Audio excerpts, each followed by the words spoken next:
Vocês estão ouvindo Outras Mamas, com Thaís Goldcorn e Bárbara Miranda. E esse é o episódio 69, Feminista e Cristã, com Camila Mantovani.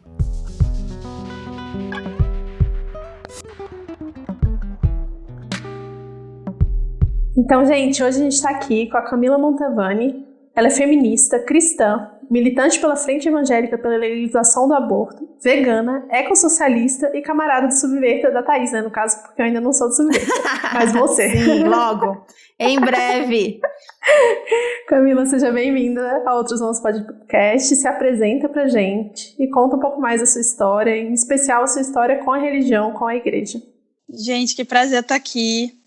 Eu acompanho esse trabalho aqui, sei lá, há quanto tempo, e sou muito fã de vocês, então estou me sentindo super honrada de estar participando aqui com vocês. Bom, meu nome é Camila, tenho 25 anos, sou estudante de teologia hoje, milito no Subverta, sou da Frente Evangélica pela Legalização do Aborto que vocês falaram, milito também no Evangelics, que é um coletivo que trabalha a pauta de sexualidade, religião, e cristianismo, igreja. Sou da Igreja Batista do Caminho, que é uma comunidade que fica no Rio de Janeiro, e acho que é basicamente isso. Deixa eu ver, sou crente desde que eu nasci, meus pais são pastores, então eu cresci na igreja, não consigo nem pensar a minha vida em um momento em que ela não tivesse relacionada com a igreja e com religião. Então, é isso, foi uma coisa de desde sempre para mim, sabe? E aí eu comecei a militar no movimento estudantil, secundarista ainda, passando perrengue, escola pública. Confesso que eu era bem coxinha ainda nessa época, mas aí Jesus me salvou em algum momento. De 2013 para 2014 eu vim para a esquerda mais à esquerda, e tô aqui até agora, levando, indo, construindo. Legal.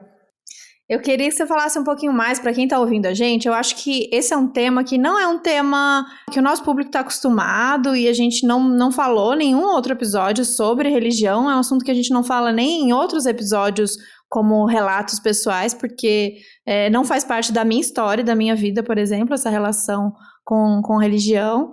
Inclusive, depois a gente pode contar isso, como que é a história de cada uma com isso.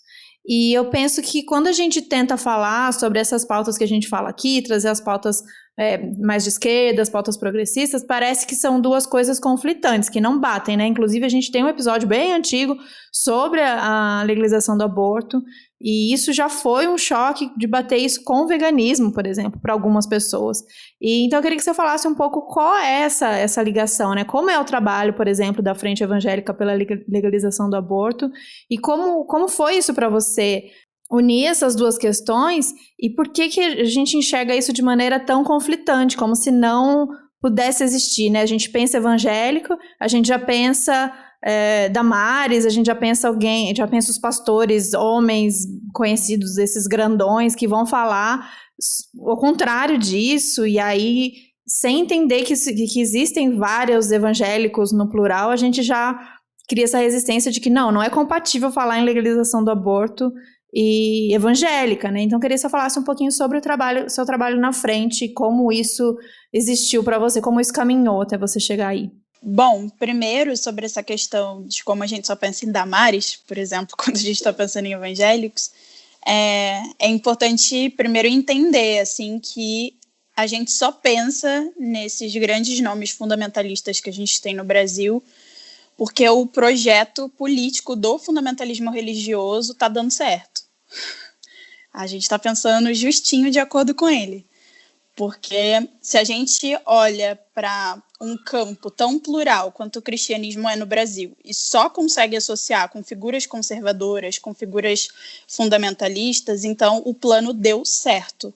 Porque o fundamentalismo religioso, ele trabalha com a exclusão da diversidade, ele trabalha com verdades únicas, com conceitos que são absolutos, com coisas imutáveis. Então, é isso, assim, eles trabalham para se construírem como única verdade possível.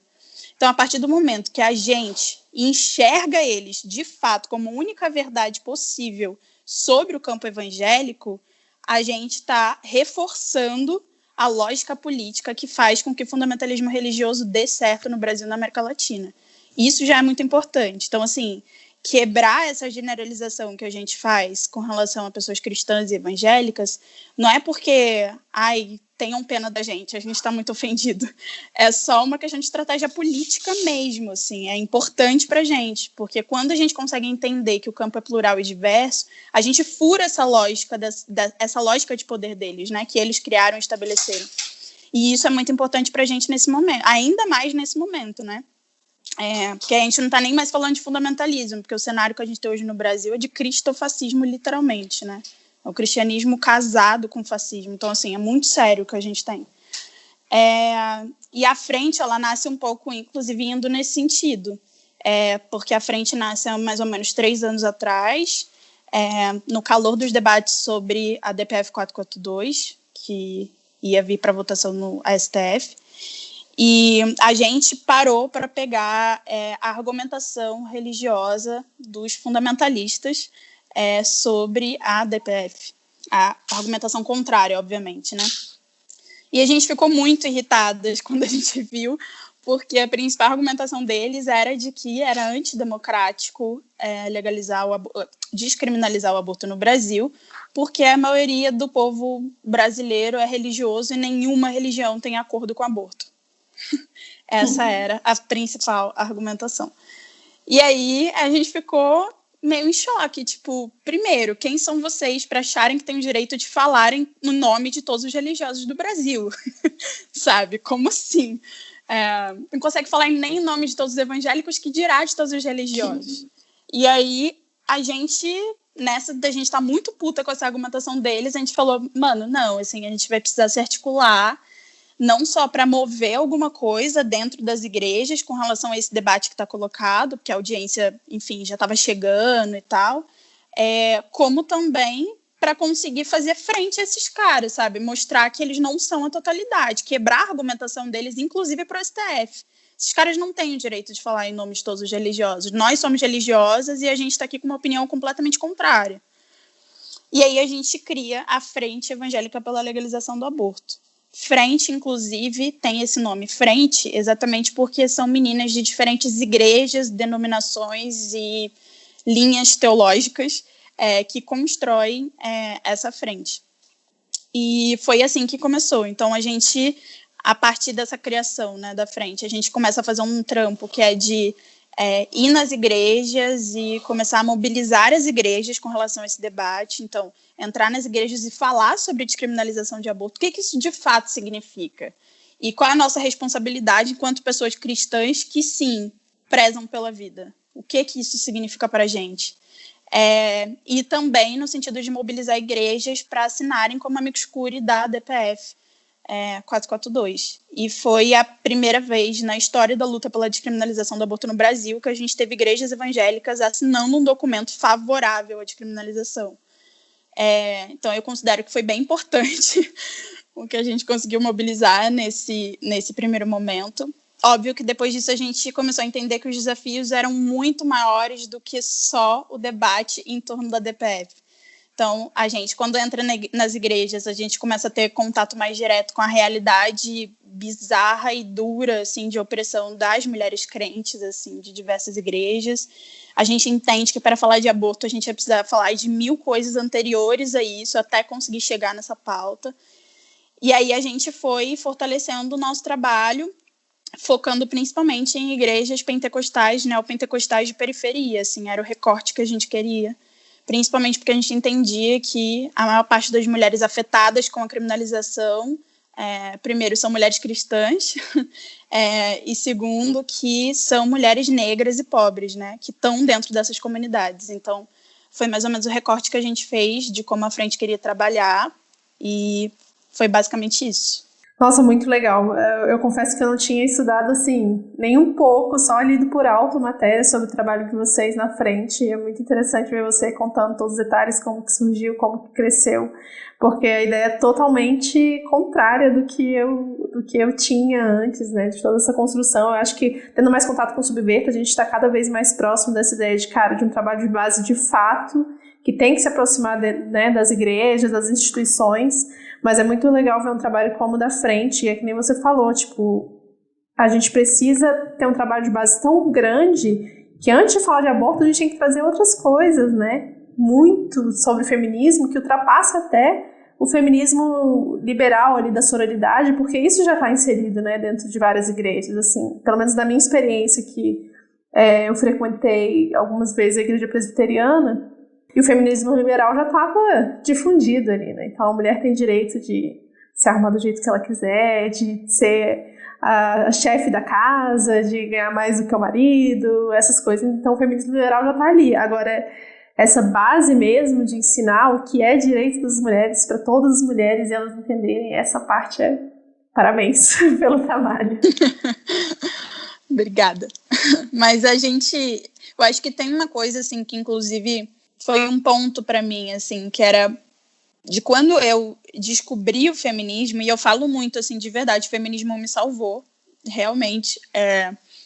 Eu acho que quando eu tive esse primeiro contato, quando eu entendi de fato do que se tratava, a minha grande pergunta, o meu grande questionamento foi, cara, por que a gente na igreja, esses anos todos, nunca acessou isso? Tipo, sabe, isso é tão precioso, isso é tão fantástico, como é que a gente está vivendo esse nível de opressão aqui dentro e tipo assim, nunca apareceu nada, sabe? Que fizesse com que desse pra gente a possibilidade da gente acessar. Porque não é nem necessariamente que mulheres evangélicas vão descobrir o que é feminismo e vão abraçar, pode ser que elas super rejeitem e tudo bem. Mas eu acho que a questão é você ter a possibilidade de, sabe? A possibilidade não está nem colocada para muitas dessas mulheres, assim. E aí eu acho que o meu processo foi muito um processo de, olha, se eu reconheço que era isso que eu sempre precisei na minha vida lá atrás, a minha missão nesse momento é conseguir dar essa possibilidade para mulheres que não tiveram essa possibilidade antes.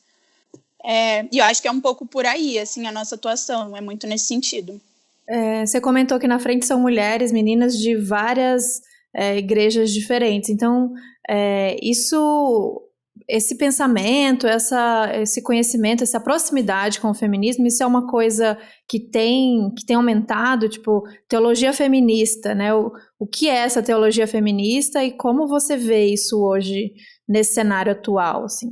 Para contar para o pessoal, para quem não está nem um pouco ligada, que isso existe, que existem outras formas de se pensar a teologia, inclusive a gente vai tentar, no final desse episódio, recomendar pessoas, a gente pede a sua ajuda, pessoas, vídeos, para as pessoas conhecerem esses outros movimentos que têm acontecido, para diluir essa imagem de que, justamente isso que você falou, esse trabalho que os fundamentalistas estão fazendo, que está sendo bem feito, né, para a gente tentar fazer esse trabalho de diluir isso e conhecer quem está fazendo esse outro trabalho, que na real é o trabalho grande, que é o trabalho que acontece nas igrejas micro e minis e médias, enfim.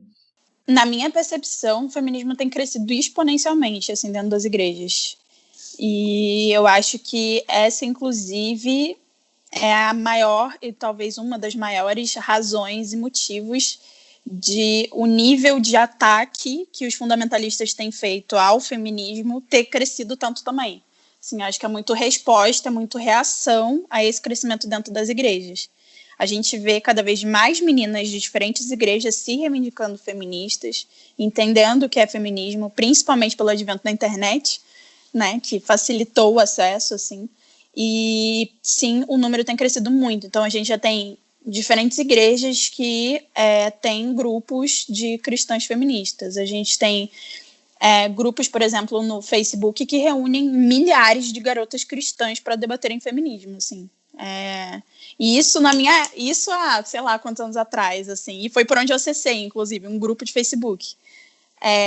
E muitas das meninas que hoje estão militando com a gente também, assim, se conectam com o feminismo a primeira vez aí, assim, via Facebook, via redes sociais.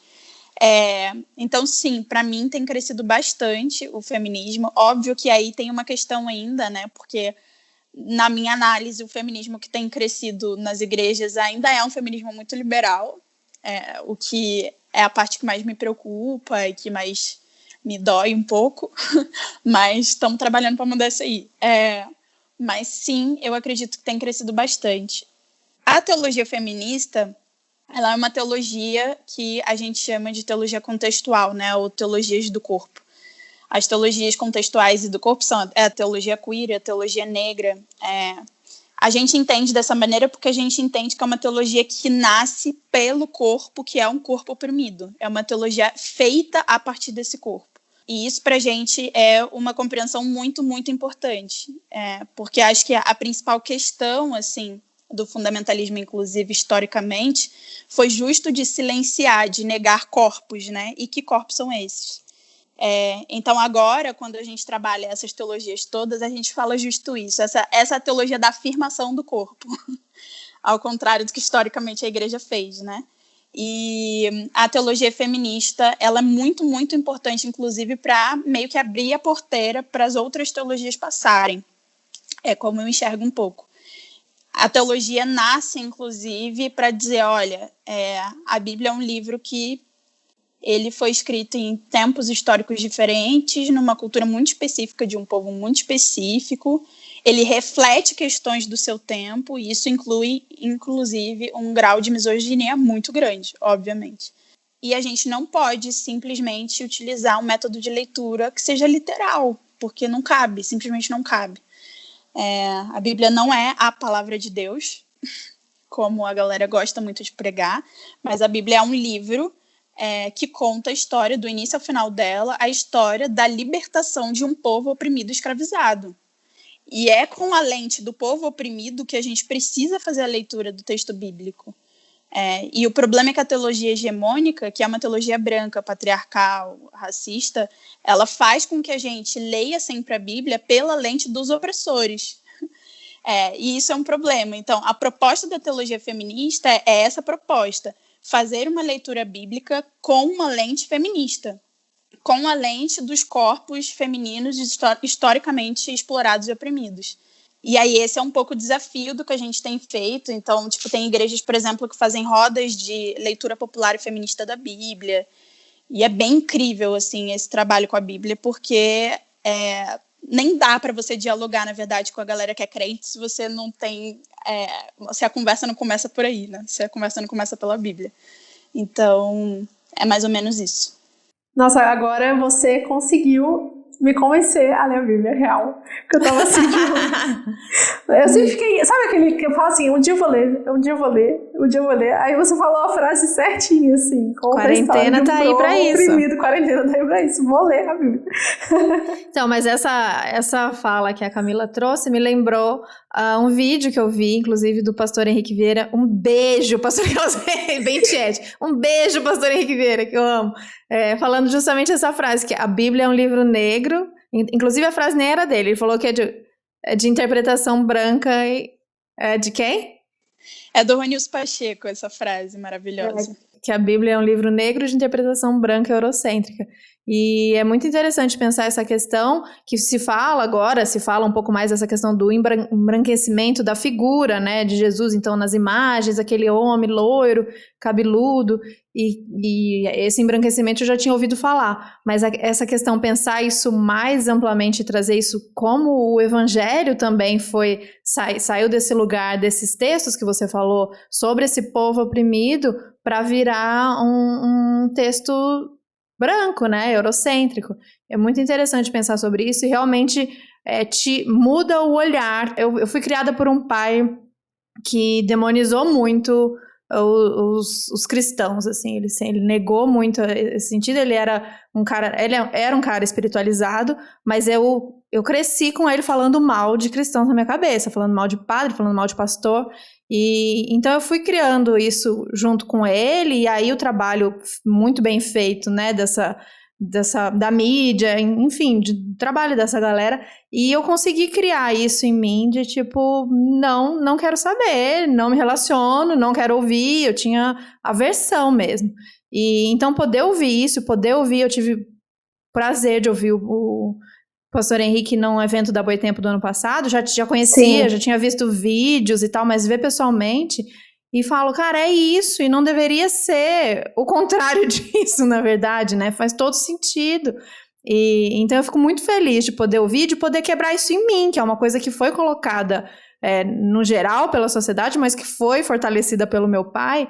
E eu fico muito, muito feliz de poder ver essas vozes, ouvir você e falar, cara, não, aquilo que foi pintado pra mim, não, aquilo não é o que era pra ser, aquilo tá errado. E isso faz sentido, sabe? Essa história faz sentido, essa história desse homem faz sentido, essa história desse povo, esses textos.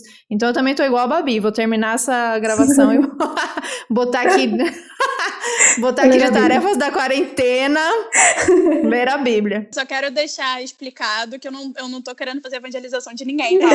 Mas já fez, pronto. Nossa, que trabalho bem feito, hein, Camila? Bem feito, não demorou nem 20 minutos de podcast, já conseguiu.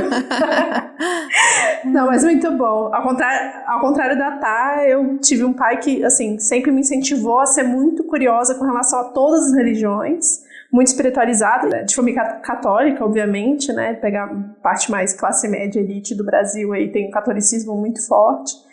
E aí, ele sempre incentivou muito e nunca proibiu de ir pra igreja nenhuma, pra culto nenhum. Então, eu sempre acabei frequentando muito todos os ambientes, né? À medida que eu fui crescendo, eu fui me afastando disso, acho que até por um medo, assim, do desconhecido, de lidar com essa espiritualidade que é muito difícil de lidar, eu acho. E fui cair totalmente no discurso da mídia, né? De demonização dos evangélicos e de quem são os evangélicos. E eu acho que rola até uma questão de classe social aí, né? Porque a maior parte dos evangélicos são periféricos. Ainda tem uma questão de tipo, evangélico é uma religião de gente pobre, né? Daquela coisa bem classista mesmo. E conhecer, exatamente o que a Tá falou, conhecer o pastor Henrique Vieira, ver as pessoas falando, estar na mídia com outro discurso, falar de amor, de compaixão, de empatia, e falar do que realmente se trata a Bíblia, né? E não dessa Bíblia branca, é muito interessante. Muda a perspectiva totalmente, né? Muito bom. Muda. É muito interessante isso, porque acho que eu vejo, assim... Eu não tenho problema nenhum com pessoas que fazem crítica ao cristianismo, muito pelo contrário. Eu acho que estamos aí para fazer crítica mesmo, vamos fazer. Acho que a minha questão é só como essa crítica é feita e para onde ela é direcionada, né? E aí eu acho que, às vezes, os discursos, infelizmente, eles acabam caindo num racismo muito pesado mesmo, assim, um racismo e preconceito de classe surreal, né? Quando a gente fala, por exemplo, de fundamentalismo e a gente só ataca, por exemplo, os setores pentecostais e neopentecostais, cara, para mim tem um problema muito grande nessa análise aí. Porque eu acho que, na minha visão, pelo menos, o fundamentalismo religioso, ele chega no pentecostalismo, no neopentecostalismo, mas ele não nasce aí. Ele nasce de igrejas protestantes históricas, brancas, e essas igrejas não estão no alvo da crítica, sabe? Elas nem aparecem. Na legislatura passada, por exemplo, a segunda igreja com maior número de deputados eleitos na bancada fundamental, na bancada evangélica no Congresso Nacional, era a Igreja Presbiteriana, que é uma igreja histórica, branca, com muito dinheiro. E assim, ninguém nem fala. As pessoas, quando vão apontar a crítica, elas vão direcionar sempre para a Assembleia de Deus, para a Universal, que são igrejas, inclusive, que concentram o maior número de pessoas negras, pobres e mulheres, né? Então, é isso, assim, eu tenho um pouco desse incômodo com relação a como algumas críticas são feitas, porque acho que a gente precisa ter esse cuidado no nosso olhar, sabe? Para acabar não endossando outros absurdos, né? E é muito isso, assim, do que vocês comentaram e do que vocês escutaram o Henrique falando, né? As pessoas agem como se o cristianismo fosse uma religião branca, e não nunca foi. Nunca foi branco europeu. Ele não nasce branco europeu, ele é apropriado, né, pela Europa. Ele é apropriado.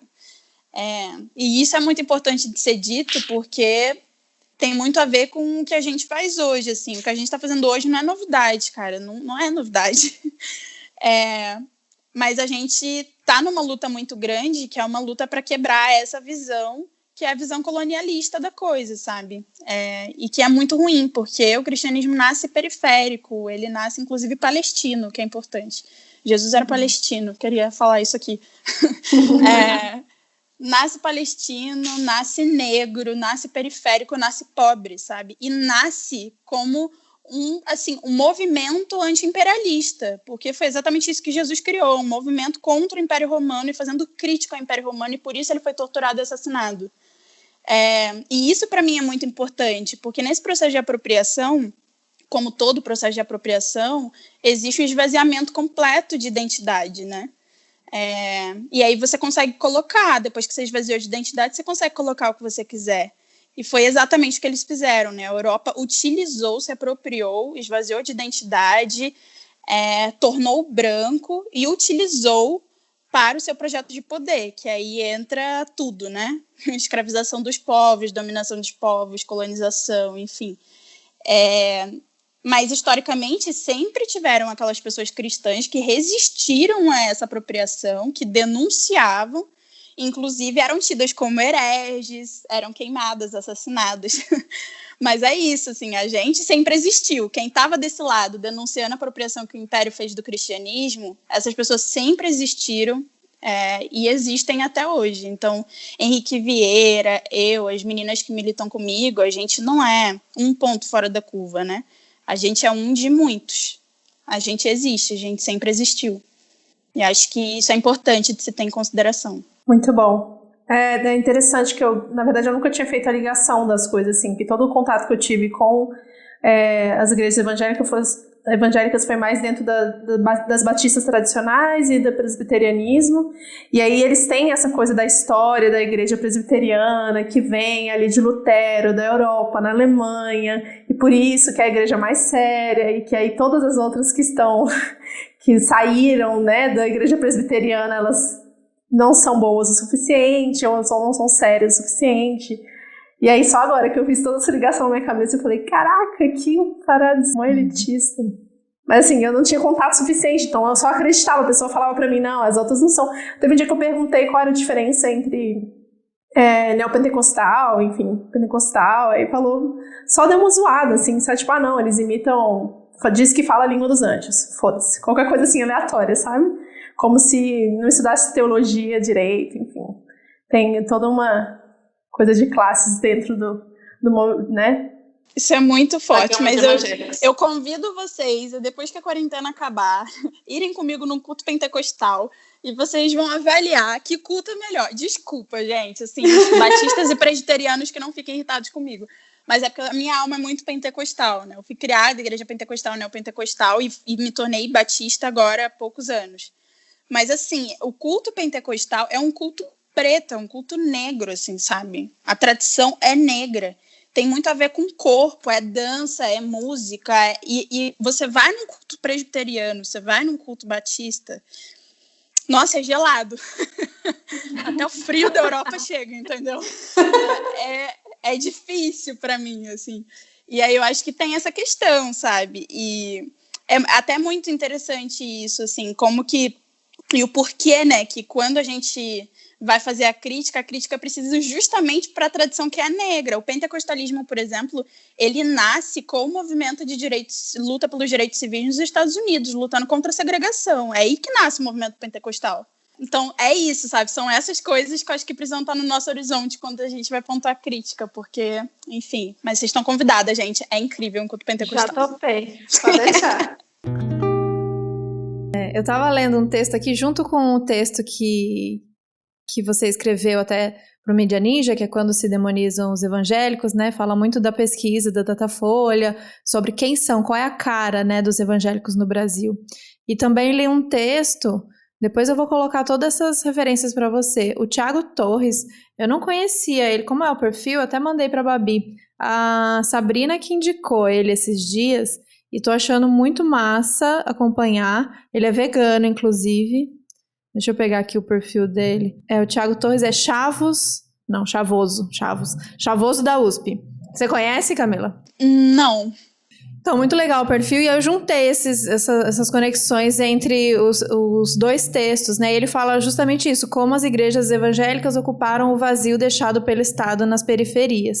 E aí a gente já até comentou sobre isso nesse episódio, Babi falou, você falou um pouco sobre essa questão dessa palavra tão usada quando a gente fala na esquerda, né, das organizações, para explicar, desde que aconteceu o golpe, explicar a eleição do Bolsonaro, faltou trabalho de base, como quase que num lugar meio voando no espaço, a gente não sabe direito o que é, ninguém sabe o que é, mas joga essa informação para justificar ou para explicar alguma coisa, né? Ah, tá vendo? A esquerda deixou de fazer trabalho de base, precisamos fazer trabalho de base, fica nessa necessidade, mas com a sensação de que ninguém sabe muito bem o que precisa fazer ou como precisa fazer. E aí é interessante pensar que se a gente faz essa crítica, como a gente falou lá no início, de que desse afastamento da população religiosa, cristã, tipo, não sei quem são e também não quero saber porque sou ateu e pronto, acabou, a gente esquece esses números, né, que vem crescendo cada vez mais, que 31%, segundo essa pesquisa da Datafolha, 31% da população religiosa do Brasil hoje é evangélica e na sua maioria são mulheres, são trabalhadores, são negros, são de periferia. E aí, como essa conta parece que não bate dessa necessidade da gente falar de que a gente precisa fazer trabalho de base, a gente precisa estar perto do povo e desconsidera isso. Essa parte a gente ignora e não vê que existe, né? Então, nesse trabalho dessa falta, quando falta tudo, né, para a população, quando a população se sente... E nesse momento a gente vai dizer isso cada vez mais, se sente carente de tudo, de uma palavra, de coisas básicas de sobrevivência, fome, enfim, todas essas questões, todos esses problemas, quem está do lado, quem está em todos os cantos, quem está em cada esquina é uma porta de uma igreja, é um pastor, muitas vezes, que vai ser essa pessoa do acolhimento, do cuidado, da conversa, de ouvir, de trocar. Então, queria que você falasse um pouquinho sobre essa questão de como a igreja ocupou esse lugar, muitas vezes, de suprir esse cuidado e essa ajuda, essa solidariedade dentro das comunidades, e como a gente pode olhar isso se a gente tem essa visão de construir alternativas e exercitar cada vez mais solidariedade, cuidado e de estar próximo das pessoas. Eu nasci e, enfim, passei alguns anos da minha primeira infância numa favela do interior do estado do Rio, né, em Volta Redonda. E lá na comunidade era muito interessante, assim, porque teve uma época que era osso pra gente, assim, enquanto família. A gente estava numa situação bizarra de grana. E eu lembro, assim, e lembro com muito carinho e com muita emoção do quanto foi a igreja que segurou as pontas para nossa família por muito tempo, assim, por muito tempo. Desde da cesta básica até... Eu lembro, por exemplo, que minha mãe era parte de um grupo de oração, que era um grupo que se chamava Rosa de Saron. Eram só as mulheres que se reuniam numa tarde na igreja para orar pelos filhos delas. E quem eram esses filhos? Era basicamente juventude negra sendo assassinada pela polícia. Essas são as memórias que eu tenho de igreja, entendeu? O que é a igrejinha pentecostal de favela? É basicamente isso, assim. E tem muito essa coisa, assim, da solidariedade, de um ajudando o outro, de enxergar que, olha, se eu sou parte do corpo de Cristo e todos nós somos parte desse corpo, nenhuma parte dela pode estar mal, pode estar doente. A gente precisa se ajudar. Eu acho que o grande problema não é a igreja fazer o trabalho que ela faz, o grande problema é o Estado não fazer, né? E eu acho que é isso que precisa saltar aos nossos olhos, o porquê do Estado não fazer, né? Enfim, eu realmente tenho muito carinho, assim, tenho muita memória afetiva relacionada a isso, mas é sempre muito, muito complicado também quando a gente está dialogando com uma galerinha de uma parte da esquerda mais organizada, até às vezes mais partidária, é sempre muito difícil de falar. Assim, eu não consigo enxergar em que momento exatamente a gente conseguiu se distanciar tanto, assim, sabe?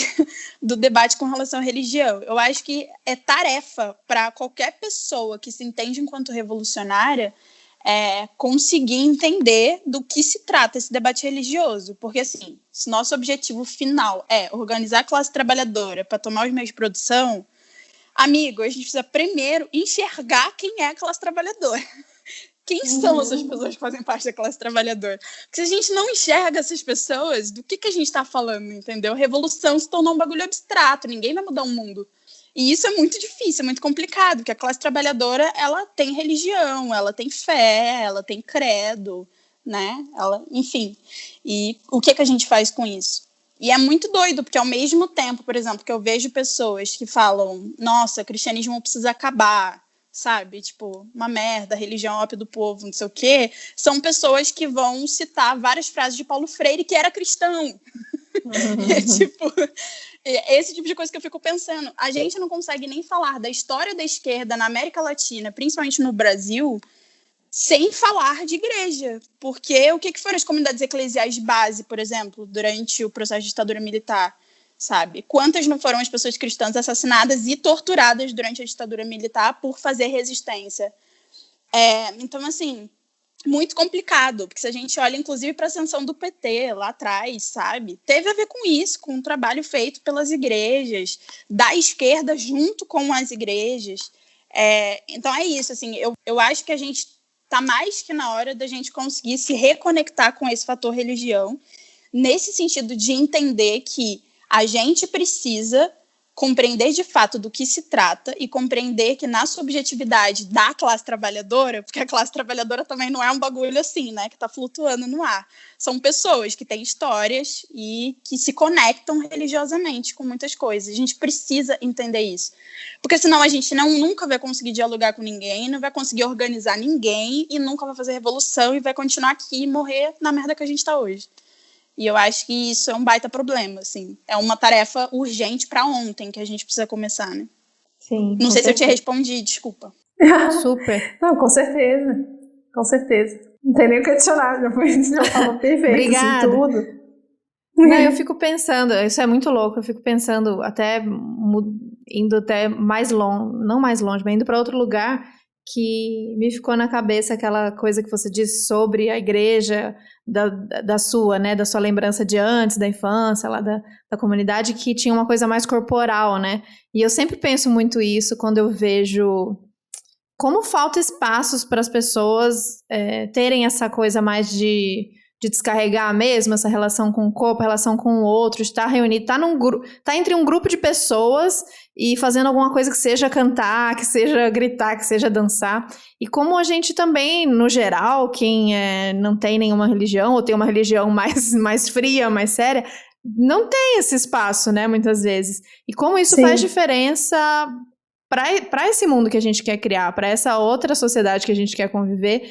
E essa coisa do individualismo, né? Cada um meio que na sua. E acho que a quarentena tá deixando isso muito claro, como a gente vive mesmo sozinho, né? Como a gente já tava numa quarentena esquisita, por mais que a gente não tava aqui isolado na nossa casa. No geral, a maioria das pessoas já estava vivendo há muito tempo essa quarentena de não ter essa conexão. E acho que um outro ponto que a gente pode trazer, né, desse aprendizado, desse olhar para essa igreja é essa relação com o coletivo e com a questão do corpo mesmo. Tem isso, né? Eu sinto falta. Eu acho que se um dia... Talvez seja por isso que eu não vou, sabe? Porque se um dia eu for na sua igreja e você me levar, que você tá me convidando, eu não saio, não. Eu tenho certeza que eu não saio. Eu sinto muita falta desse contato. Quando você sente o outro, quando dentro de um espaço desse você olha o outro é você. E aí você não vai querer o outro fudido, você vai querer o outro bem também, e aí você vai cuidar do outro, porque tem essa conexão. Eu não sei se eu tô viajando muito, mas eu fiquei brisando nessa coisa de todo mundo junto, cantando e dançando e se mexendo. Cara, tem mas isso, fez né? muito sentido. Eu lembro que, assim, um tempo atrás, eu tinha vergonha de convidar uma galera crente que eu conhecia pra ir em atividade de partido, por exemplo. Porque, cara, eu tô convidando essa galera pra ir numa plenária de 2 horas, gente falando sem parar, uma linguagem que eles nem vão entender. Tipo, qual o sentido, entendeu? Tipo, era um pouco difícil, assim, pra mim, essa coisa de como é que eu faço isso, assim, sabe? Como é que... E é curioso isso, né? Porque se a gente tem um mínimo de atividade, por exemplo, que envolvem o corpo e que trazem essa compreensão do corpo, a gente é logo taxado de esquerda cirandeira, né? A Sabrina fez um vídeo muito bom sobre isso, aliás. Muito. Porque é muito interessante isso pra mim, essa esquerda cirandeira. Cara, o que é esquerda não cirandeira? Esquerda não cirandeira é o quê? Atrativa pra caramba, né? Vocês estão de parabéns. Fizeram um puta trabalho. Né? E essa visão horrorosa sobre a ciranda, né? Porque é um problema ser cirandeira. Qual é a questão? Exatamente. Eu acho que a gente podia colocar nas práticas militantes. Sempre ter uma atividade dessa. Eu acho que faz muita falta. É muito pesado e a gente tá percebendo isso, estando nesse momento de isolamento. Como é pesado você só... fazer atividades que exijam de seriedade e ler as notícias e fazer as reflexões e teoria.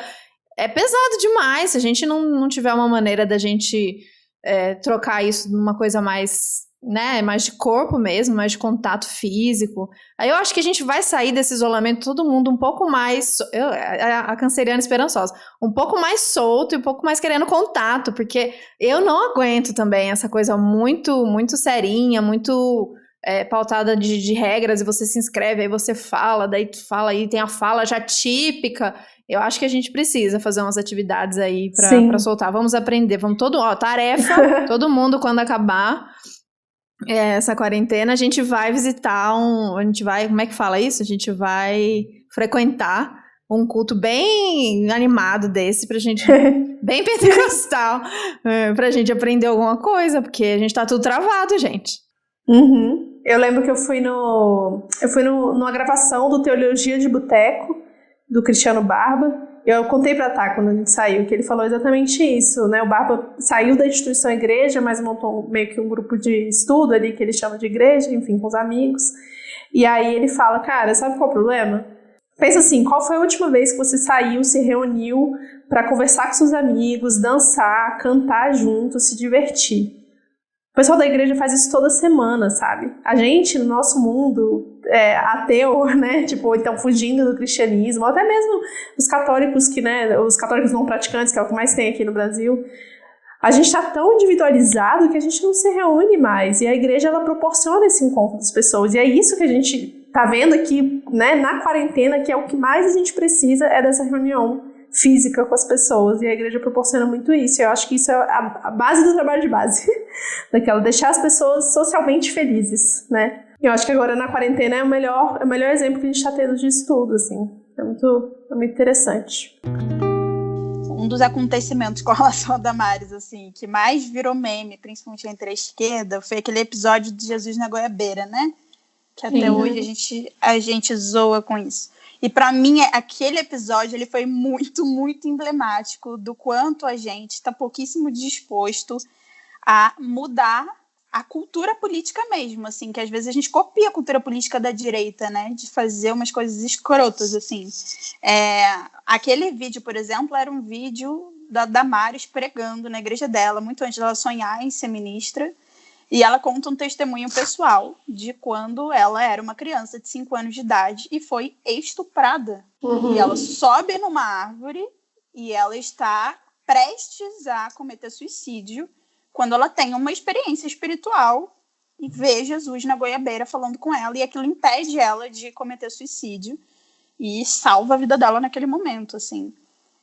E aí a gente pega esse vídeo, a gente corta esse vídeo, a gente faz isso virar meme. E aí a mensagem para toda a galera crente que conhece na íntegra o testemunho dela, mas que tá vendo a gente fazer meme mano, essa galera é escrota, porque eles estão fazendo piada com bagulho de estupro de criança, tá ligado?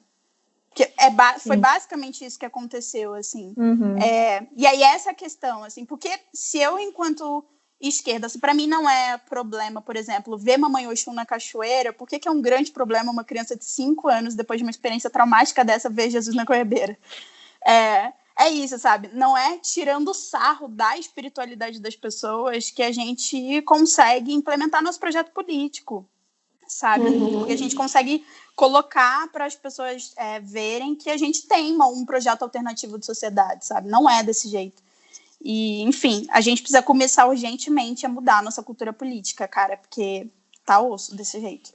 Perfeito, isso. Muito bom você ter falado, porque muito isso, bom. A gente acaba no desespero de querer combater, a gente tem que ficar atento de não reproduzir a mesma tática que eles usam, sabe? O mesmo jogo sujo, porque não é isso que a gente acredita, não é essa sociedade que a gente quer. Então, rolou muito, inclusive na época Porta dos Fundos, né? A gente acaba reproduzindo muitas coisas aí E muitas pessoas nem sabiam dessa história completa. Eu, de primeira, não sabia. A Damares é louca, coloca nesse lugar de Damares louca. E, em seguida, eu acho que foi a Sabrina, inclusive, também. Não sei se foi a Sabrina, não lembro quem, que contou a história completa. E aí eu fui saber, gente, não, isso não é uma coisa que a gente deveria estar rindo de jeito nenhum, assim, fazendo meme sobre isso.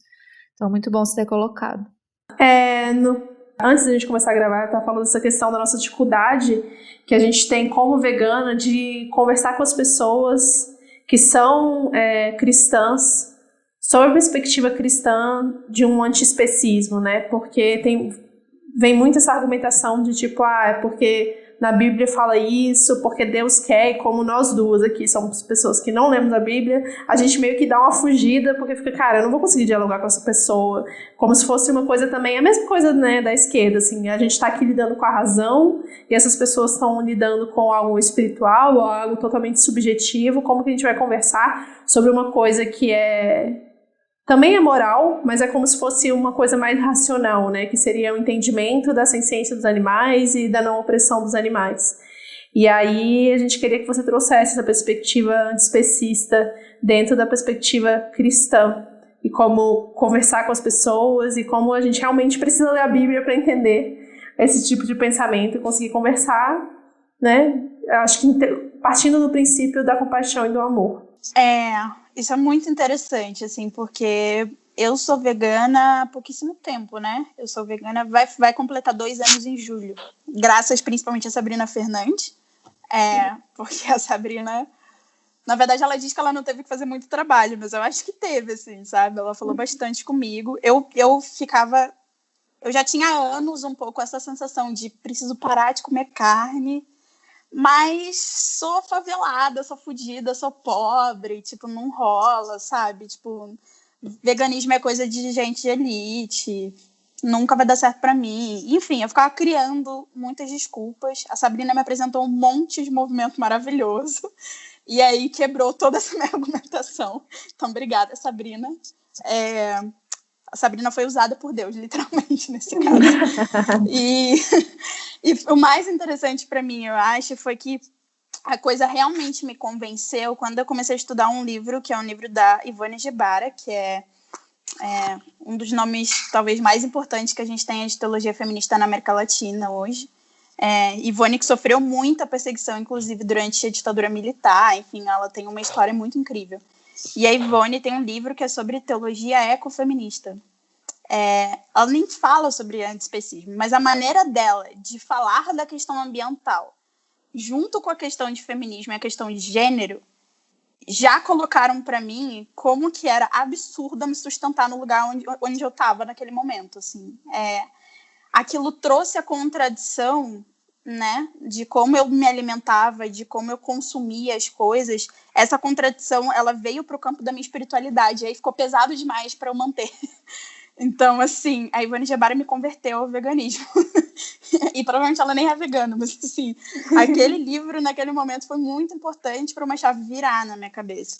E a Ivone, uma das coisas que é interessante, nem é só ela, mas, assim, muita gente até que trabalha teologia e trabalha a questão ambiental, fala muito sobre isso, né? Uma das coisas que essa teologia hegemônica, que é colonialista pra caramba, que é europeia, que é branca, enfim, muito patriarcal, uma das coisas que ela fez foi se utilizar da Bíblia, obviamente, para implementar todo o seu projeto. E nesse projeto de dominação está a dominação tanto de nós enquanto mulheres, quanto dos animais não humanos, quanto da terra, quanto da natureza de modo geral. Então, quando a gente abre a Bíblia em Gênesis, por exemplo, né, que conta a história da criação, o mito criacional está todo lá. Quando a gente abre a Bíblia e se depara com aquilo e a gente vê Deus colocando o homem como coroa da criação, e isso é muito interessante, porque tem isso, né? O homem é a coroa da criação. O que isso significa, assim? Porque no original nem é isso, para começar, né? É um texto que fala sobre cuidado ambiental, na real. Gênesis inteira é sobre isso. É sobre mudanças climáticas, é sobre preservação ambiental. Mas é isso, nas mãos da Europa, na mão dos dominadores, na mão do patriarcado, isso virou um texto de exploração, assim, dominação. Porque aí a leitura que se faz, na maioria das igrejas, nas entrelinhas, o homem como coroa da criação, inclusive, é o homem-homem, não é o homem-humanidade, é o homem-homem como coroa de toda a criação. E o que está aqui conceituado como criação? Está a gente, enquanto mulheres. Estão as galinhas, estão as vacas. E a gente está no mesmo lugar. Inclusive, a gente está no mesmo lugar, no mesmíssimo lugar. Então é isso, assim, essa leitura bíblica, que é uma leitura bíblica fundamentalista, branca, patriarcal, o que ela faz com a Bíblia é utilizar a Bíblia para legitimar que homens explorem todo o restante da criação de Deus. Mulheres e, enfim, animais não humanos. Então, quando eu entendi isso e a chave virou na minha cabeça, eu falei, mano, não dá, assim, eu não consigo, não consigo mais, não consigo. E foi um rolê muito louco, porque eu parei de comer carne no mês seguinte eu virei vegana. Eu não consegui nem continuar muito tempo, assim, minha transição demorou muito tempo porque eu não conseguia. Então, assim, a Bíblia, do mesmo jeito que ela é um livro que pode ser usado para legitimar barbáries, ela pode ser usada para legitimar a vida também, né? E eu acho que essa é a leitura que a gente escolheu fazer, que eu escolhi fazer.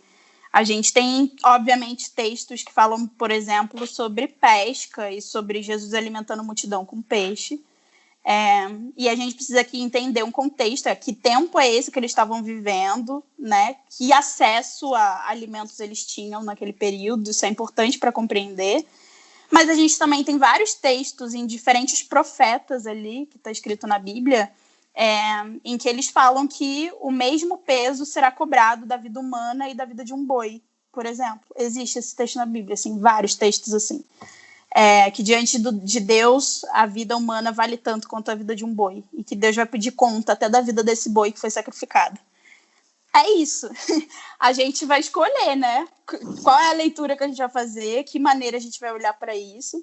E eu acho que o mais fundamental nisso tudo é a gente entender que o evangelho e o cristianismo, eles são um chamado, assim, um chamado um chamado ético, inclusive, sabe? De preservação da vida mesmo. E aí, quando eu tô falando de vida, eu não tô falando, né, do feto que tá lá dentro da barriga e, nem virou um ser humano ainda. Mas é isso, mas eu tô falando de muitas vidas, inclusive de vidas não humanas. Então, existe aqui um chamado que Jesus me faz, que o cristianismo me faz, que o evangelho me faz, que me forçou a olhar para as coisas de outra maneira, assim. E por isso hoje o veganismo para mim ele é essencial para construir essa outra sociedade que eu quero viver, que inclusive eu chamo de reino de Deus, né? Parabéns. Ai, que lindo. Eu tô chorando. Meu Deus do céu. Eu uso a desculpa que é quarentena, mas é meu mapa astral, no caso, porque... Não, mas sério, que lindo. E é justamente isso. Uma vez eu ouvi, não sei quem argumentando isso, de independente da época de falar de peixe, que isso é, né, outro contexto e tal. Se hoje Jesus pudesse ver o que acontece hoje com os animais, né? Você acha mesmo que ele aprovaria? Você acha mesmo que ele acharia, autorizado, de boa, podem fazer desse jeito que tá rolando, a indústria tá legal, tá dando certo? Provavelmente não, né? Então, eu acho que é isso, a mensagem mais profunda é essa mensagem de compaixão, de vida mesmo, como você disse. Isso é muito bonito de se pensar, e isso não bate nem um pouco com essa outra interpretação de validar qualquer violência, de validar qualquer dominação, né? Muito massa. Ai, gente, pronto, tô convertida. Aprendi um monte, agora vou ter que ler a Bíblia. Você tem compelida a ler a Bíblia. E não tá rolando culto, não tá rolando culto online, não? Sim, tá rolando culto online. Todas as igrejas estão fazendo transmissão online de seus cultos. E a minha especificamente está fazendo também, assim, todos os domingos às 5 da tarde, Igreja Batista do Caminho, para quem quiser conferir. Legal. Então, obrigada. Eu queria que você falasse um pouquinho pro pessoal que está apaixonado por você, tanto quanto nós estamos. Onde te encontra? Onde estão seus livros, seus textos, seus vídeos? Então, gente, vocês podem me achar principalmente pelo Instagram, acho que é a rede que eu sou mais ativa hoje. Twitter eu falo umas besteiras também, vocês podem me achar lá. No Twitter eu sou a bruxa herege do século XXI. E no Instagram eu sou Camila_Mantov. Vocês me acham bem fácil também. Eu posto muita coisa, muito conteúdo, mais no Instagram mesmo. E a gente, semanalmente, tem um texto, eu e Raquel Daniel, que é uma amiga minha, crente também, feminista, de São Paulo, inclusive, que milita na frente comigo. E a gente tem uma coluna no Mídia Ninja, então sempre, toda semana tem textinho lá. Vocês podem conferir também. Legal. E é isso. Acompanhem e a gente, obviamente, vai colocar todos esses links no Medium, tem muita coisa legal para assistir. Então a gente falou de pessoas para acompanhar. Então a gente já falou bastante do pastor Henrique Vieira. Tem mais alguém que está mais ativo em textos ou em vídeos aí na internet que a gente possa dar dica para o pessoal ouvir ou ler? Olha, tem a Tabata Tesser, que é maravilhosa. A Tabata é católica, ela inclusive é de Católicas pelo Direito de Decidir. E ela organiza também a Frente de Cristãos pela Democracia em São Paulo. Ela é uma pessoa incrível. Tem a Raquel Daniel, que é da Frente Evangélica pela Legalização do Aborto, junto comigo também. E é uma pessoa muito maravilhosa.